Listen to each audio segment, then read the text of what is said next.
Two countries separated by 1,000 miles of desert, mountains, and hostile borders. One speaks Farsi, the other Hebrew. One waves the green, white, and red, the other the Star of David. Today, they are enemies, openly, viscerally, existentially. Iran calls Israel a cancerous tumor that must be erased from the map. Israel calls Iran the single greatest threat to its survival and acts accordingly. But it was not always this way. There was a time not so long ago when Israeli engineers worked alongside Iranian ones, when Mossad agents trained officers of the Iranian secret police, when the two nations were, by any measure, allies. So what happened? How did two countries go from partners to proxy warriors, from cooperation to open missile strikes? This is the story of one of the most consequential rivalries of the modern world, a conflict rooted not just in religion or ideology, but in power, survival, and the volatile politics of the Middle East. To understand why Israel and Iran became enemies, you first have to understand why they were friends. When Israel declared independence in 1948, it was surrounded by hostile Arab states, Egypt, Jordan, Syria, Iraq, all of whom rejected its very existence. Israel was isolated, vulnerable, and desperately in need of allies. Iran, under Shah Mohammad Reza Pahlavi, was not an Arab country. It was Persian, Shia Muslim, and governed by a secular, Western-aligned monarchy. The Shah had his own reasons to be wary of Arab nationalism, particularly the rising influence of Egypt's Gamal Abdel Nasser, who threatened the stability of the entire region. Two countries, two very different fears, one common interest. Israel's strategists called it the periphery doctrine. The idea was simple. Since Israel's immediate neighbors were enemies, it should build alliances with the countries just beyond that hostile ring: Iran, Turkey, and Ethiopia. Not friends by sentiment, but partners by necessity. And so, quietly, discreetly, the partnership began. Israeli agricultural experts traveled to Iran to help develop its farming sector. Israeli engineers contributed to infrastructure projects. Trade grew. Diplomatic ties, though never fully formalized, were real and functional. But the deepest cooperation happened in the shadows. The Mossad, Israel's intelligence service, and Savak, the Shah's feared secret police, built a close working relationship. They shared intelligence, they trained together, they coordinated against shared threats, particularly Soviet influence and Arab radicalism in the region. There were even joint military programs. Operation Flower was a secret Israeli-Iranian project to develop surface-to-surface missiles. Israeli defense companies sold weapons and technology to Tehran. The two countries were, in every practical sense, strategic partners. This was not a relationship built on love or ideology. It was built on cold, calculated interest. But it worked. For nearly 3 decades, it worked remarkably well. By the late 1970s, Iran was one of Israel's most important relationships in the entire Middle East. Thousands of Israelis lived and worked in Tehran. Iranian oil flowed to Israel. The two countries' intelligence services were deeply intertwined. No one could have imagined how completely, how violently all of that was about to change. In January 1979, the Shah of Iran fled his own country. Millions had taken to the streets. The monarchy that had ruled for decades collapsed in a matter of weeks. And from exile in Paris, an elderly cleric named Ruhollah Khomeini returned to Tehran, greeted by crowds of millions. The Islamic Revolution had begun. For Israel, the news was catastrophic. Within days of taking power, Khomeini made his position clear. Israel was not a legitimate state. It was, in his words, a usurper, an illegitimate entity planted in the heart of the Muslim world by Western imperialism. The new Islamic Republic of Iran would not recognize it, would not negotiate with it, and would work toward its elimination. The Israeli embassy in Tehran was seized. In its place, Khomeini handed the building to the Palestine Liberation Organization. Yasser Arafat was among the first foreign leaders to visit the new revolutionary government, welcomed as a hero. Decades of cooperation, intelligence sharing, joint military programs, all of it was severed overnight. But history, as it often does, produced an immediate paradox. Just 1 year after the revolution, Iraq, led by Saddam Hussein, invaded Iran. The Iran-Iraq War had begun, and it would last 8 brutal years. Iran was isolated, under arms embargo, and desperately short of weapons. And yet, Israel continued to sell arms to Iran. Not openly, not officially, but quietly through back channels, Israel supplied spare parts and weaponry to the Islamic Republic it publicly called an enemy. The logic was familiar. A weakened Iraq was more dangerous to Israel than a surviving Iran. Better to keep the war going than to let either side win decisively. This secret arrangement would later become part of what the world knows as the Iran-Contra affair, a scandal that revealed just how murky, how transactional the politics of the Middle East truly were. But even as arms quietly flowed, Iran was building something far more consequential than a military alliance. In 1982, Israel invaded Lebanon to destroy PLO bases in the south. Iran saw its opportunity. It sent Revolutionary Guards, members of the Islamic Revolutionary Guard Corps, into Lebanon's Bekaa Valley. Their mission was to organize, train, and arm a new militant movement among Lebanon's Shia population. That movement was called Hezbollah, the Party of God. It would become Iran's most powerful weapon against Israel. Not a conventional army, not a state, but a deeply embedded, heavily armed, ideologically driven organization that would fight Israel for decades and that exists more powerful than ever to this day. The alliance was dead. The shadow war had begun. Iran could not fight Israel directly. The two countries share no border. Iran had no navy capable of projecting power into the Mediterranean. A conventional war was impossible.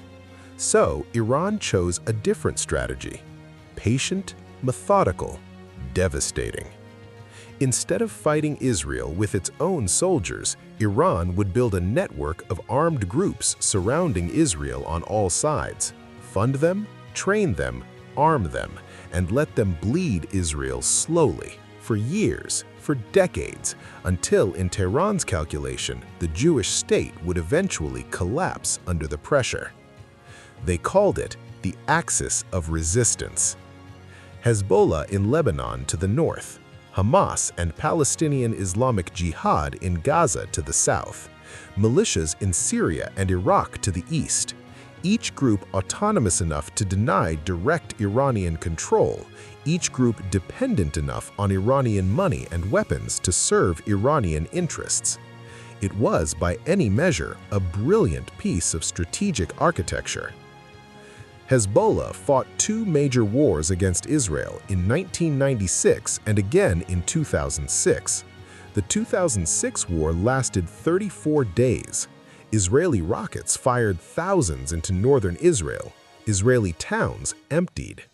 The war ended without a clear victor, and Hezbollah declared it a divine victory. Iran celebrated.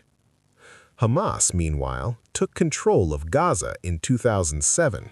With Iranian support, it built a vast arsenal of rockets, tunnels, and military infrastructure, transforming a small coastal strip into a permanent armed threat on Israel's southern border. But Israel was not passive. If Iran was going to wage a shadow war, Israel would fight one back. Starting around 2010, a series of Iranian nuclear scientists began dying in mysterious circumstances, killed by motorcycle assassins in Tehran, blown up in their cars, shot outside their homes. At least 5 scientists were killed over a 2-year period. Iran blamed Israel. Israel never confirmed and never denied. Then came something the world had never seen before. In 2010, engineers in Iran's uranium enrichment facility in Natanz began noticing something strange. The centrifuges, the machines used to enrich uranium, were spinning erratically, destroying themselves. And yet every monitoring system showed that everything was normal. It was a computer virus, the most sophisticated cyber weapon ever deployed at that point in history. It had been designed with one purpose: to silently destroy Iran's nuclear program from the inside without firing a single bullet. The world came to know it as Stuxnet. It was later reported to be a joint operation between Israel and the United States. Iran's nuclear program was set back by years. But Israel was not finished. In 2018, Mossad agents pulled off one of the most audacious intelligence operations in modern history. A team infiltrated a warehouse in a Tehran suburb. Inside, they found Iran's most closely guarded secret: 32 safes containing over 100,000 files, documents, and CDs detailing Iran's nuclear weapons program. The agents photographed and copied everything and smuggled the entire archive out of Iran in a single night. Prime Minister Benjamin Netanyahu revealed the existence of the archive in a dramatic televised presentation. The documents proved, he argued, that Iran had lied to the world about the true nature of its nuclear ambitions. Meanwhile, in the skies over Syria, a quieter but relentless campaign was underway.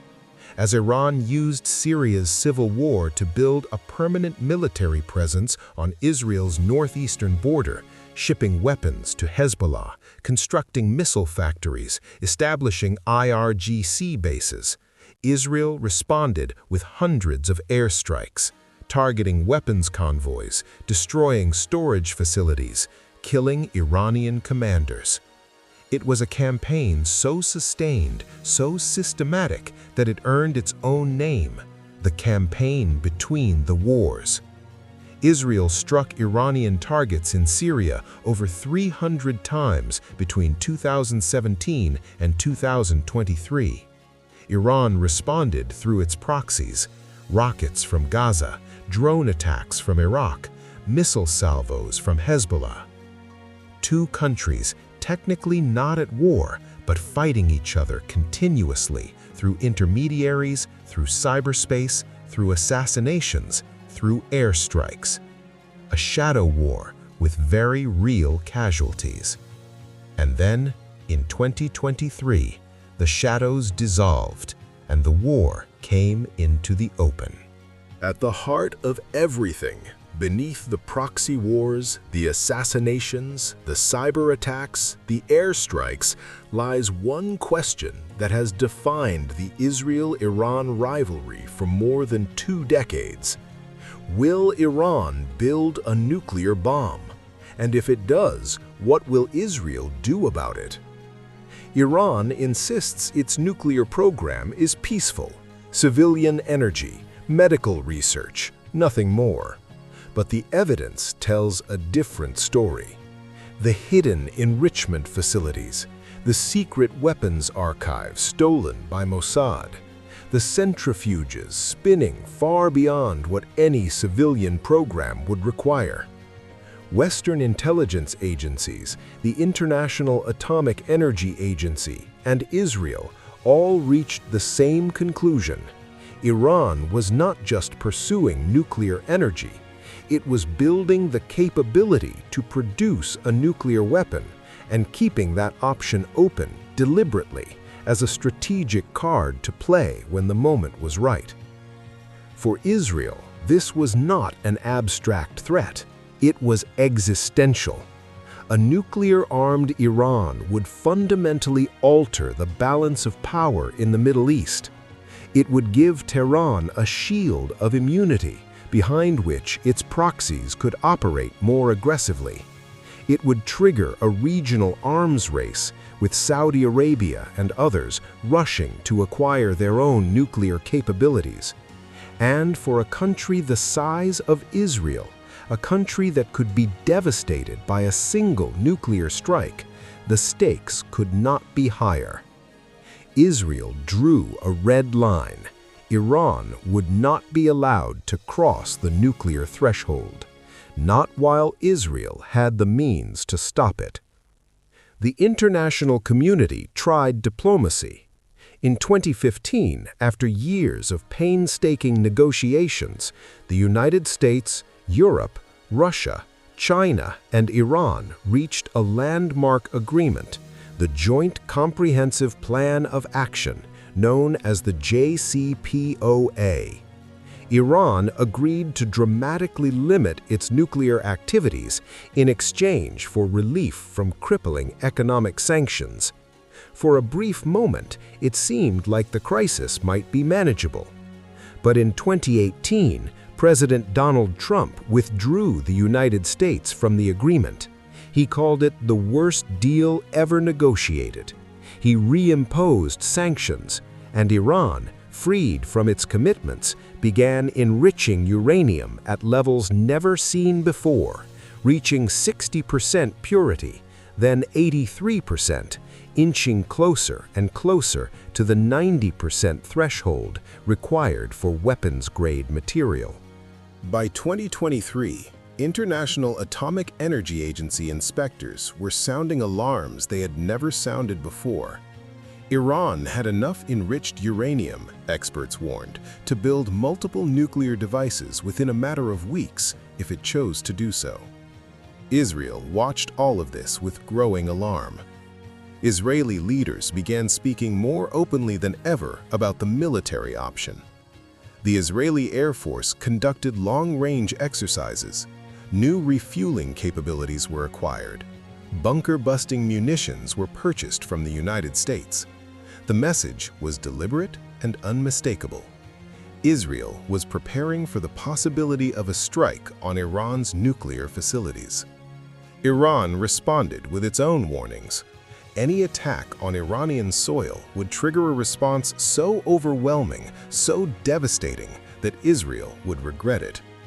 Two countries, both convinced the other poses an existential threat, both armed to a degree the region has never seen, both with fingers hovering over options that could ignite a war neither and the world could fully control. The nuclear question remains unresolved. It remains, to this day, the most dangerous single issue in the Middle East. And then, before any of it could be resolved, everything changed. On the morning of October 7, 2023, Hamas launched the largest attack on Israeli soil since the country's founding. 2,500 militants breached the Gaza fence at multiple points simultaneously. They swept through kibbutzim, through towns, through a music festival in the desert. By the end of that single day, 1,200 Israelis were dead. 250 were taken hostage into Gaza. It was the deadliest day for Jewish people since the Holocaust. Israel was shaken to its core. The question of Iran's role was immediate and unavoidable. Hamas had planned the operation for years, but its rockets, its weapons, its military training all bore the fingerprints of Iranian support. Iranian officials in the days that followed could barely conceal their satisfaction. Some openly celebrated. Israel launched a military campaign in Gaza that would last months, killing tens of thousands, displacing millions, and drawing international condemnation on a scale rarely seen in modern history. But the war did not stay contained to Gaza. Hezbollah began firing rockets and anti-tank missiles into northern Israel daily. Tens of thousands of Israeli civilians evacuated their homes in the north. Yemen's Houthi movement, another Iranian proxy, began launching drone and missile attacks targeting Israeli shipping in the Red Sea, disrupting global trade routes. The axis of resistance was activating on every front simultaneously. And then Iran did something it had never done before in the entire history of this rivalry. On the night of April 13, 2024, Iran launched a direct attack on Israeli territory from Iranian soil. Over 300 drones, cruise missiles, and ballistic missiles were fired toward Israel in a single coordinated salvo. It was the first time in history that Iran had directly and openly struck Israel. The world held its breath. Israel's air defenses, backed by the United States, the United Kingdom, France, and Jordan, intercepted the vast majority of the projectiles. The physical damage was limited, but the psychological and strategic significance was enormous. The shadow war was over. The two countries had crossed a threshold that could not be uncrossed. Israel responded days later with a precision strike inside Iranian territory, targeting an air defense radar system near the city of Isfahan, uncomfortably close to one of Iran's key nuclear facilities. The message was surgical and deliberate. We can reach you anywhere, anytime. Iran downplayed the strike publicly, but privately, the message had been received. Through the remainder of 2024 and into 2025, the confrontation continued to escalate in ways that would have seemed unthinkable just years before. Israeli operations dismantled much of Hezbollah's senior leadership, killing its longtime Secretary General Hassan Nasrallah in a strike in Beirut, a man who had led the organization for over 30 years and was considered one of Iran's most valuable strategic assets. Iran watched its carefully constructed axis of resistance fracture under Israeli pressure. Hezbollah weakened, Hamas battered, Syrian supply routes disrupted. The architecture that Tehran had spent decades building was being systematically dismantled. And yet, Iran did not retreat. It recalibrated, it rebuilt, it continued enriching uranium, it continued supplying its remaining proxies, it continued threatening, warning, positioning. Because for Iran, this rivalry is not just a foreign policy dispute, it is a foundational pillar of the Islamic Republic's identity. The hostility toward Israel is not incidental to the revolution, it is central to it. And for Israel, the threat from Iran is not a political talking point. It is the organizing principle of its national security strategy. Every budget decision, every military acquisition, every diplomatic calculation runs through the same question. What does this mean for the threat from Iran? Two countries locked in a conflict neither seems willing or able to end. So here we are, nearly half a century after the Islamic Revolution dissolved one of the Middle East's most unlikely alliances. Israel and Iran remain locked in a confrontation that shows no signs of resolution. No peace process, no back-channel diplomacy, no credible path toward normalization. Just two countries, each convinced the other represents an existential threat, continuing to circle each other in an increasingly dangerous dance. But step back from the headlines, from the missile strikes and the proxy wars and the nuclear centrifuges, and ask a deeper question. What is this rivalry really about? It is tempting to frame it as a religious conflict, Islam against Judaism, the Islamic Republic against the Jewish state. And religion is certainly part of the story. It provides the language, the symbolism, the emotional fuel that drives the confrontation. But religion alone does not explain it. Iran does not have a nuclear program because of theology.